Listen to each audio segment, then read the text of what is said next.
I have to start with two problems. First is language. I'm not familiar in giving lectures or even keynotes in English, because I'm from Germany and not so much traveling.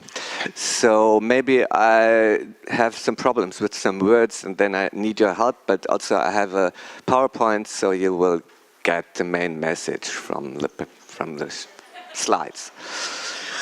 And the second is, I didn't choose the subtitle, the Teal Star of Europe. Only this was the title, which I agreed.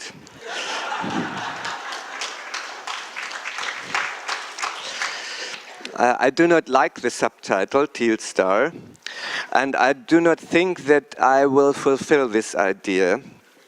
At the end, reality is much more difficult and somehow strange. So maybe you will see why I say that. I would just show you the development, our development as an example of a business and some principles which work in a company according to my experience. This is our development, who we are. We are a family company. Two families are the owners, mine and another one. And we started in 1990, and now we have 7 psychosomatic hospitals and 1 orthopedic and oncological hospitals.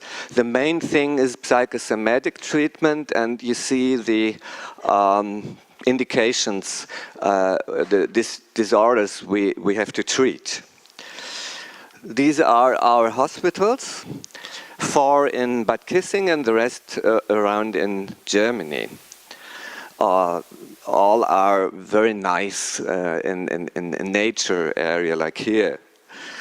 So I will not go deeper into what happens in a psychosomatic hospital. You can read it, but you should understand that the main thing is what I call the field of treatment, or if you say it in a poetic way, the healing field. Patients live a time in that field, let's say 6 weeks, 8 weeks, 10 weeks, or even more, and they are influenced by all of that. The question and the secret is how to structure, how to organize that field so that the complexity of treatments turns the way of the patients around from the depressive pattern, from the pathological pattern to a more healthy pattern. That's all you can achieve in this time, but that's a lot, to change a little bit the structure of identification. So, at the beginning, at the beginning there was a vision. We started in 1990 with a vision of a human, holistic and transpersonal oriented therapy. Our focus was the patient. And sometimes I think our ideals about the structure of an organization follow a start-up of the first or 2 years of a company when you're small. It was the same with us in 1990. Strong vision, small team, few rules, much communication. Teal? I didn't know. But then we understood that the whole company and the whole concept is too much dependent on individuals. And if they do mistakes or leave the company, it's too dangerous for the whole thing. So we did what is necessary and what every organization does and has to do. We developed our management structures. You know what that means. The economical side of an organization where numbers are leading. And I believe this is one principle of the success of a company, and you should never forget that. The second is, another principle is, or an essence, what I like to say in essence, is corporate culture. Here the concentration is not on the structures, is on people, is on the employees, on human beings. And you have to find out what the identity of your organization is, how you understand yourself. And the core in this discussion to develop your culture are the values, the main values you have. And to find out what are the main values and to share them is a kind of communication. You have to dialogue. Structures you can implement and processes and develop, but culture you have to talk. You have to talk and talk and talk so that everyone has the feeling to participate and to understand what happens and to give his ideas into all that. So values are the main thing. Oh, okay, this was my secretary. So, and I like to say, in Germany we say not material values. I read that it's intangible assets, let's say soft factors, are balanced and the same importance than hard factors, economical values, tangible assets. So we think that you have to always find the good balance in the complexity of a value system. And that is not easy. In every main decision, you have to, as a leader, you have to find out what's the right way. And sometimes you do not find it, and you have to decide. So we had a lot of dialogues about our values in personal conversations in small groups and in large groups. And this led us to a deeper understanding of what we call the essence of Heiligenfeld, the essence of our company. We call this the basic principles we follow. And in the center of these basic principles, the core, you can say, is life, our core value. And in the following, in the main part now, I will point out 4 essential principles I believe in, which are important for what we call a living organization. You see, if I put life in the center, then this means something, and therefore I like to call our organization, let's say, on the way to, although on the path to a living organization. But these, what I will show you, some 4 principles. These principles are just principles we follow, because the living organization cannot be determined, in my opinion. You may just try to influence it, and then see what happens. If I ask people in my company what they think, what's the main thing, how it works, they say different things, but it works. Sometimes I'm surprised what the self-understanding from them of the whole is. So I think it's interesting to have some principles and try to work with them and then to see how the whole thing develops. First principle, I think, is mindfulness, consciousness, awareness. In Germany we say Achtsamkeit. And for me, this is much more than a program as a training of mindfulness. I think a training of mindfulness is not deep enough. Consciousness has to penetrate the whole company. And I think you ask how it does, and it does if you have a mixture of what we call small gestures. We learned that from Great Place to Work, a competition we made. And for example, we have small moments of silence at the beginning of every main therapy, of every conference, of every team discussion. Small minutes of silence or poetic text. So an inspiration. We have these famous bells.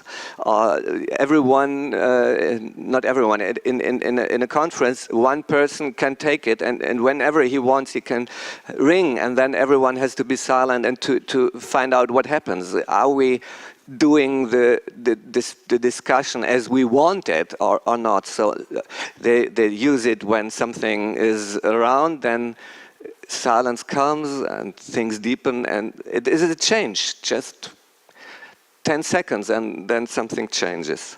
This is just an example. The meditations for patients, meditations for our employees. And then you have large measures like programs, whole days of silence with the patients and days of awareness for our co-workers. We say in Germany we say Mitarbeiter, that's co-worker, just translated. I think it's a nice word.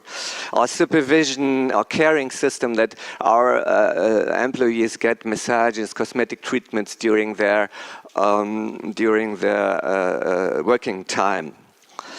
And also a kind of mindfulness, I like to call it souled psychotherapy. You can also say transpersonal oriented, but I like more the word souled psychotherapy. It's if you are in your soul, in your heart, so something is different, and in the context you create when you treat a person. So, but I do not go deeper into that. That's a whole lecture about all that. The main thing is the last topic there is a kind of awakening for the awakening of the company for its own culture. That you are more and more conscious and develop consciously your culture, the understanding what you do, and the commitment for the essence of the company. This is the main thing of penetrating consciousness into an organization. The organization, the company wakes up, that they understand why and what they're doing. Most companies have no idea how they do things. They just do the things. So we are now in a kind of transition in our company from the pioneers like me and the founders to the next generation. And that means that a change is necessary for us after 28 years, 1990. So when I am withdrawing a little bit or more, I'm just withdrawing, how can Heiligenfeld develop? So we invented a type of conference some years ago. It's a large group. There are everyone, not everyone, but most of the people in the hospitals, and even in all. So, because this conference is, you see it on one of these things here, is here. It's not very good seen, but it's by video. It's a video connection to the other places we are inside this conference. So we start and then we divide into groups for professions, departments, or just interests. And there we discuss and then we bring it together. It's only 75 minutes, but it's every 2 weeks. And there are maybe 300, 200 in Bad Kissingen and in the other places, 40, 50, who are discussing about like marketing or human resource management, ecological behavior, creative things. They're dancing, they're painting, hygiene, IT, and all the main subjects you need. But 2 years ago, we developed that to the second point, we call it open organizational development. This is the idea that inside this conference, people organize it inside this conference themselves. They propose the subject, then they build a group, discuss in the group, and even they decide if they have someone who can decide. If they have the power to decide, that maybe there is a leader inside, then they can together decide. But only in the range of the roles they have. If they do not have someone, you can pick someone and try to convince him. That's possible. If not, then it does not happen. So it follows the competencies, the responsibilities, but it's open now.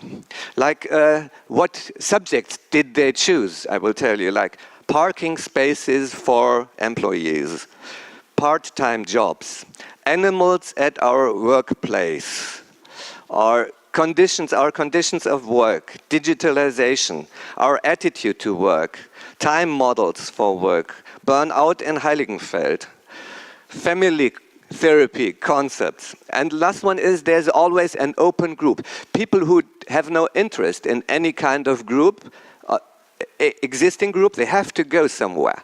But if they have no interest, they get into an open group. And then they discuss in that open group. If they find new subjects, new groups, they can then divide and propose that for the next time, and then they can go into that group. This open group is a kind of catalyst for the whole thing, because from there come new subjects, and these are the subjects all our employees have. So you use the intelligence of everyone, but you do not confound it with responsibility and competency. So for a third principle,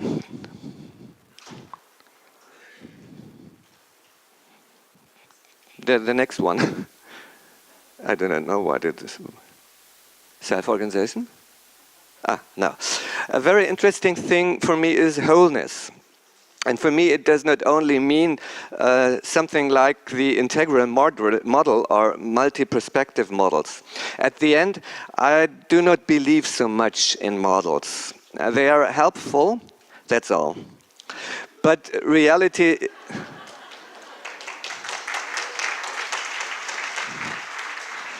But reality is something different. Take Teal, which wants to be non-hierarchical. Well, but that does not work in a hospital where you have totally different responsibilities, totally different competencies and levels of personal matureness. And this thing is the main subject, that the personal matureness and also the education is so different that you have to organize that. Everyone has to be at the right place for him. And this means a kind of acceptance of hierarchy, I think.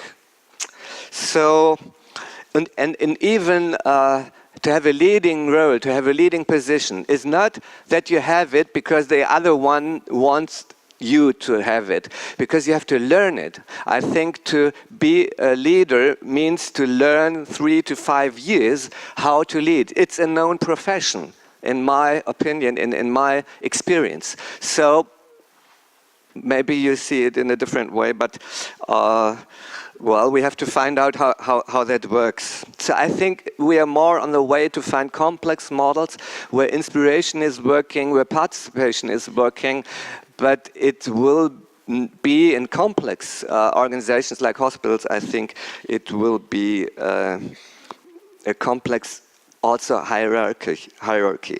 So you see, we use different kind of multi-perspective models, like the Aqua model, but also the balanced scorecard. And we use them every year. We use one of those models. We screen the whole company, and then we get ideas what to do, and then we do it.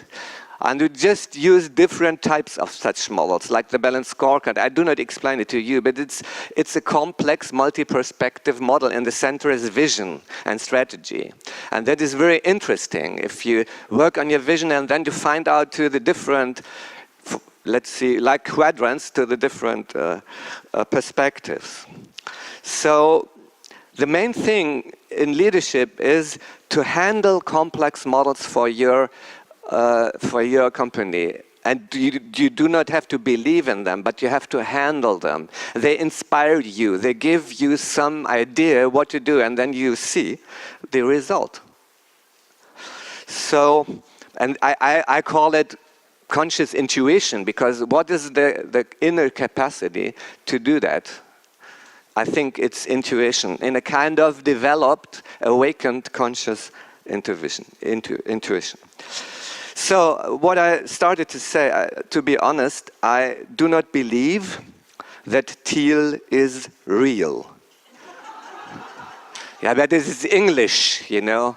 In Germany, it would not sound so nice. Yeah? I do not believe that Teal is real. It is an ideal. Also, okay.